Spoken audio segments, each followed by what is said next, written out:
Kami masuk dari jam 9 sampai hampir jam 5 sore. Itu guru itu kami kasih gaji yang untuk non formalnya itu satu harinya 6.000. Jadi kedepannya itu mudah-mudahanlah ada sentuhan pemerintah sehingga nantinya guru-guru itu bisa lebih mengabdi lagi untuk mencerdaskan anak bangsa ya sebagaimana mestinya oleh pemerintah. Itu kami harapkan. Katanya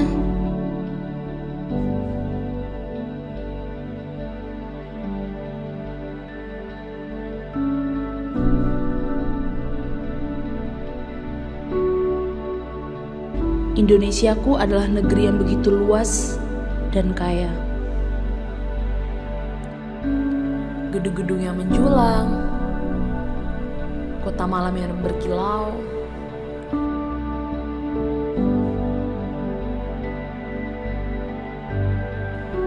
air terjun yang tinggi,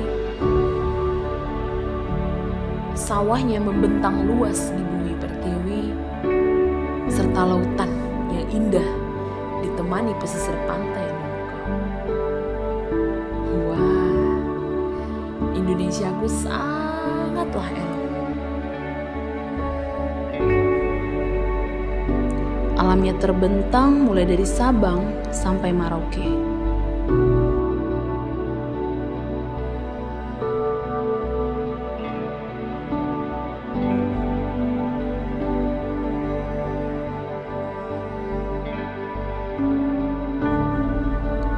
75 tahun Indonesiaku berdiri dan mengepakkan sayapnya.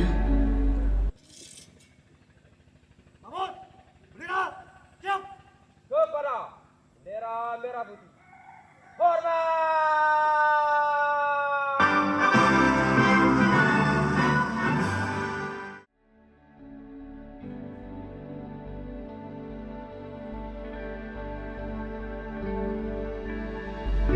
Kini, negeri ini tak lagi dijajah.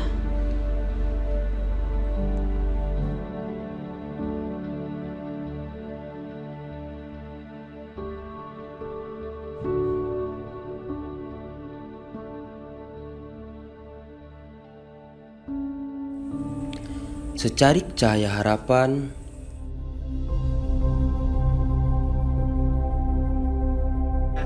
hadir untuk negeri tercinta ini. Bantu pendidikan kita! Cerdaskan Indonesia!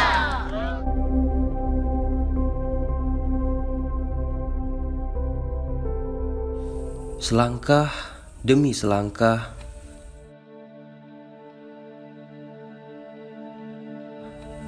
kami maju untuk membuka mata dan merangkul para pejuang pendidikan di garis depan.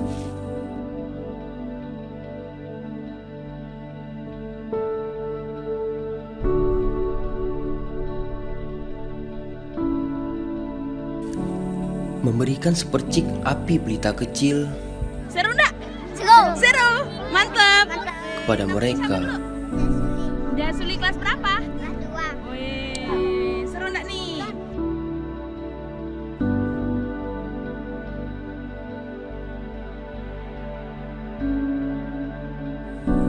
para malaikat-malaikat pertiwi untuk menggapai cita-cita mereka. Beribu kami terbaring antara Kerawang Bekasi.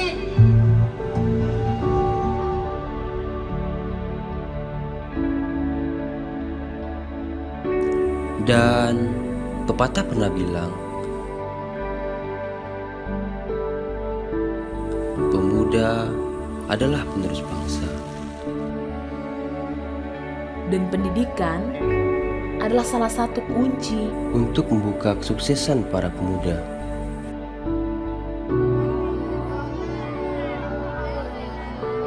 Lalu, apa kabar Indonesiaku? Apa yang saya rasakan khususnya untuk pendidikan, kata merdeka itu adalah hanya sebuah kata, tapi bukan tindakan. Di mana hari ini kita masih bisa membuktikan bahwasanya merdeka yang diharapkan oleh founding father kita ternyata masih sebatas isapan jempol belaka. Terbukti dengan adanya sekolah yang bentuknya seperti ini, itu bukti sangat jelas. Bahkan jalan ini bisa dibilang tidak layak untuk dijadikan jalan. Di mana anak-anak bisa bersekolah dengan benar, bisa menempuh pendidikan dengan layak, jika aksesnya tidak dibuatkan oleh para penguasa kita.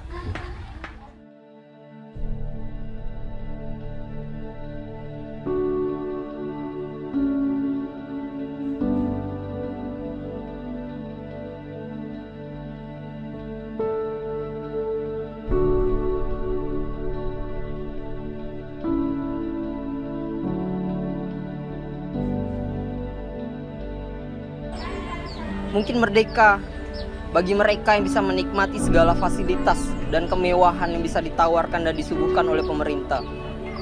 Tapi sebuah penderitaan tetap sama yang mungkin saya rasakan untuk mereka yang berada tepat di garis depan, yang berdiri, berjuang untuk memperbaiki wilayah dan daerah mereka, berjuang untuk berusaha merubah nasib dan keadaan lingkungan mereka. Mereka tetap sama bagaikan masa penjajahan kolonial. Mengapa saya katakan demikian? Saya berdiri hari ini, hidup bersama mereka. Bagaimana hiruk pikuk sebuah terjang derita yang mereka hadapi untuk mengenyam nikmatnya kursi-kursi pendidikan. Mereka harus diam di dalam gedung yang katanya gedung untuk membangun sebuah pendidikan, tapi lebih tepat dikatakan adalah sebuah gubuk. Gubuk yang bahkan mengancam nyawa dan diri mereka sendiri.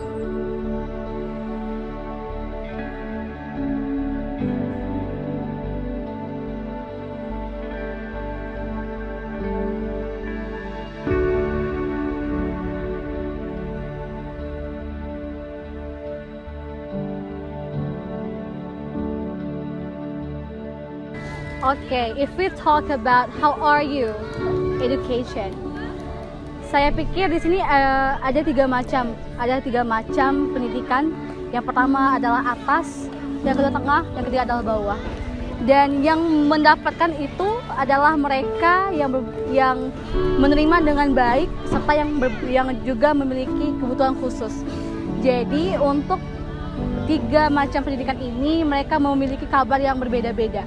Bagi mereka yang di atas tentunya mereka sangat bahagia dari awal hingga akhir karena mereka mempunyai semuanya. Mereka memiliki sebuah inspirasi, mereka memiliki masa depan yang cerah menurut mereka karena mereka pikir, oh iya, karena di tengah dan di bawah tidak akan mungkin bisa mencapai kami. Yang kedua adalah yang di tengah. Mereka baik-baik saja sebenarnya. Namun ada beberapa hal yang mungkin mereka juga risih akan persaingan. Yang ketiga, yang di bawah. Jika kita lihat mungkin dari sisi orang atas melihat ke bawah, mungkin prihatin. Namun mereka yang menyadari diri mereka sendiri, mereka biasa-biasa saja, mereka baik. Namun ada kalanya, ada baiknya jika kita melihat ketiga sisi ini dengan sama rata. Jadi atas, bawah, tengah dan bawah itu memiliki satu rasa, satu nyaman, dan satu baik-baik saja.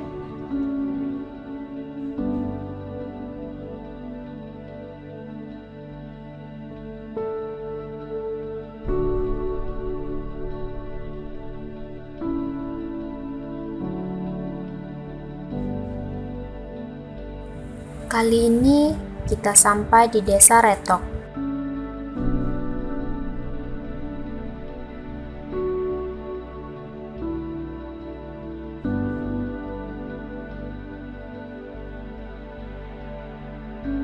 Desa yang dihuni oleh segelintir rakyat Bumi Pertiwi di pedalaman Kalimantan.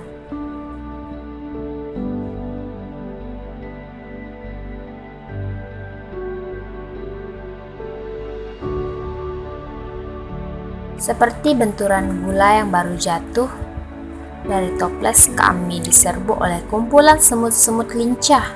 Mata mereka berbinar, senyum mereka mereka.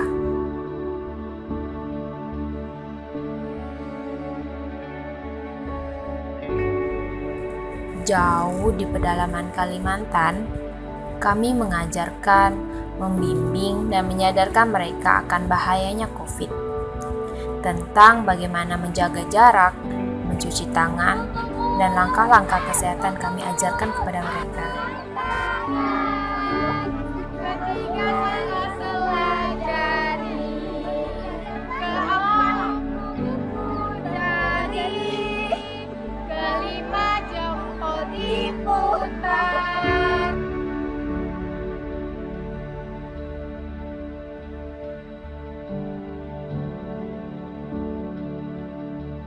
Pendidikan setelah 75 tahun kemerdekaan ini, kualitas pendidikan Indonesia itu termasuk tidak jauh berbeda dengan negara berkembang.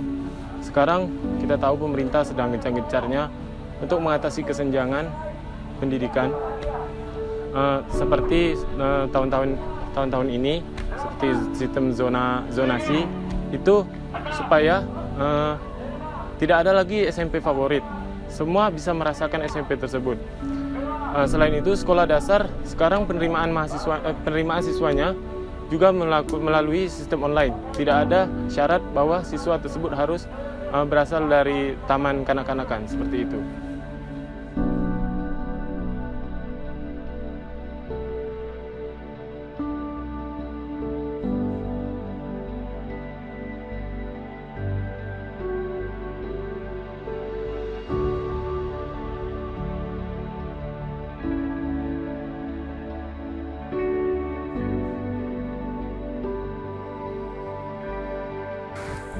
Mereka anak-anak yang pandai, mereka lincah, mereka pintar. Mereka memiliki potensi yang luar biasa. Mereka adalah anak-anak Pertiwi Indonesia. 1920, ada seorang pemuda yang bercita-cita ingin menyatukan negeri yang dikenal dengan sebutan Indonesia. Dengan menyerukan sebuah kalimat yang dimuat dalam surah kabar seluruh Indonesia muda, dia menyerukan agar semua golongan yang ada di Indonesia harus bersatu, menghancurkan kolonialisme dan imperialisme untuk menuju Indonesia merdeka. 1927, beribu kami terbaring antara Kerawang Bekasi.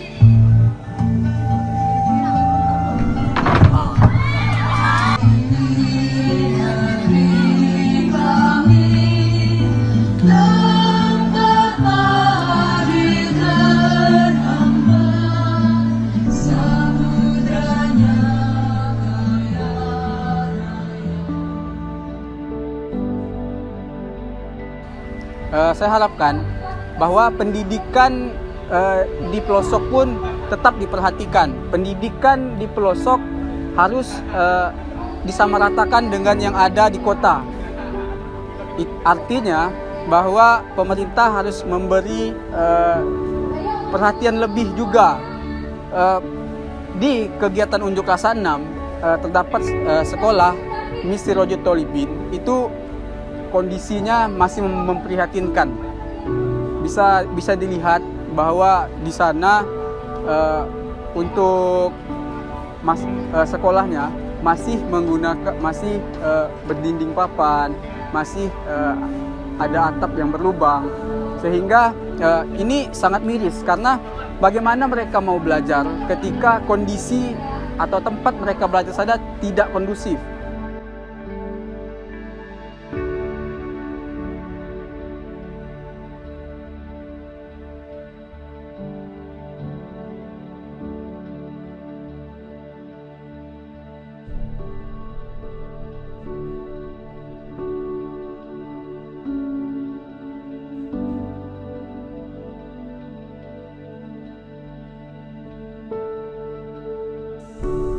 Bangunan yang kokoh tetap mereka jadikan tempat untuk mereka meraih ilmu dan masa depan mereka. Tak banyak, kami hanya bisa memberikan sedikit perbaikan pada bangunan yang akan dijadikan tempat mereka menggali ilmu.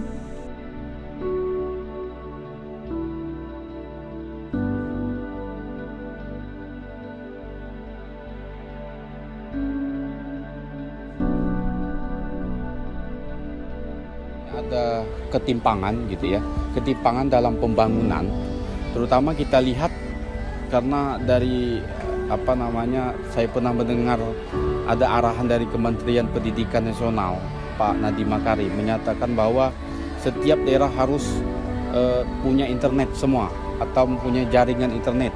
Nyatanya bahwa di kota semuanya sudah lengkap fasilitas, tetapi di desa, terutama di desa Retok Kabupaten Kubudaya ini masih sangat jauh. Bahkan sinyal HP saja, bagaimana kita untuk menerapkan sistem pembelajaran daring online dengan masa pandemi corona saat ini. Bahkan orang untuk mencari kehidupan yang lebih nyata sehari-hari saja sudah sangat sulit gitu ya. Kita lihat bahwa di sini rata-rata anaknya saya dengar bahwa masih sebelum sekolah dia membantu orang tuanya pergi ke ladang, pergi mengarit getah. Itu merupakan PR kita bersama ke depan, bagaimana kebalansan dari pendidikan yang ada di kota harus setara dengan pendidikan yang ada di desa. Itu saja.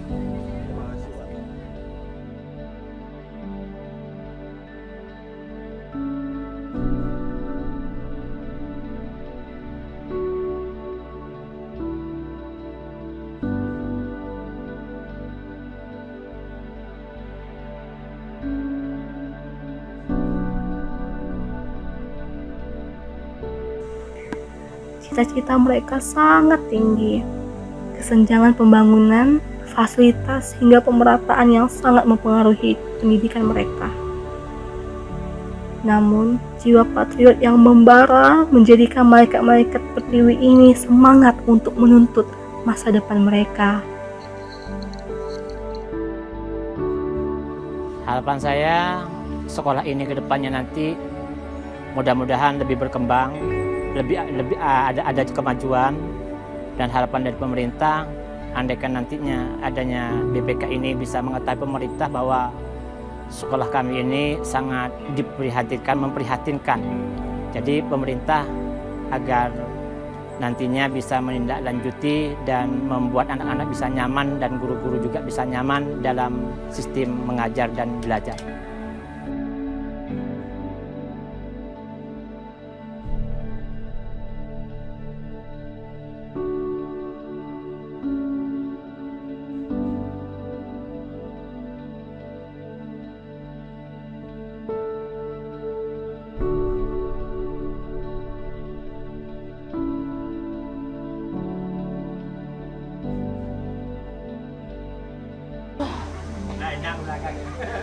Ketika mahasiswa dibungkam suaranya untuk menyuarakan sebuah kebenaran, maka pastikan kepada mereka yang membungkam mereka sia-sia.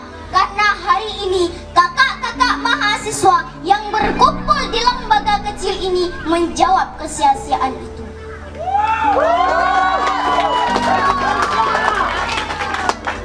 Saya pastikan mereka yang membungkam itu sia-sia, maka kita pastikan mereka sia-sia. Mereka apa? Mereka sia-sia. Mereka apa? Mereka sia-sia. Mereka apa? Mereka sia-sia. Takbir! Allahumma shalli ala Muhammad. Mereka berkumpul di sini, di desa yang lembaga pendidikannya jauh untuk dikatakan layak, desa yang serba kekurangan. Tapi saya pastikan kami di sini siswa-siswi Surajut Talibin tidak pernah surut untuk belajar.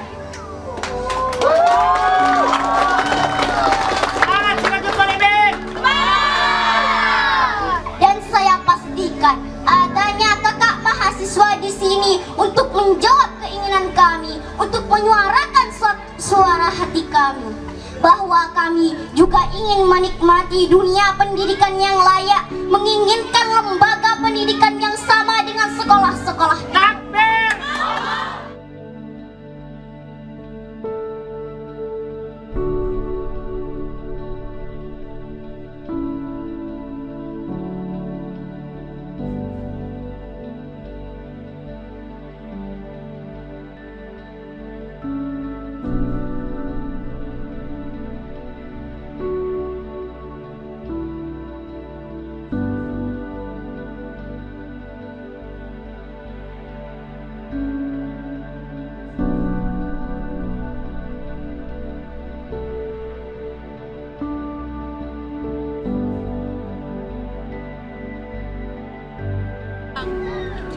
terharu, senang, banyak sih.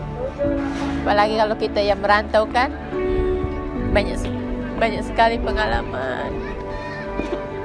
Gak bisa aku. Kangen masa kecil. Gak bisa. Sampai air mata berubah.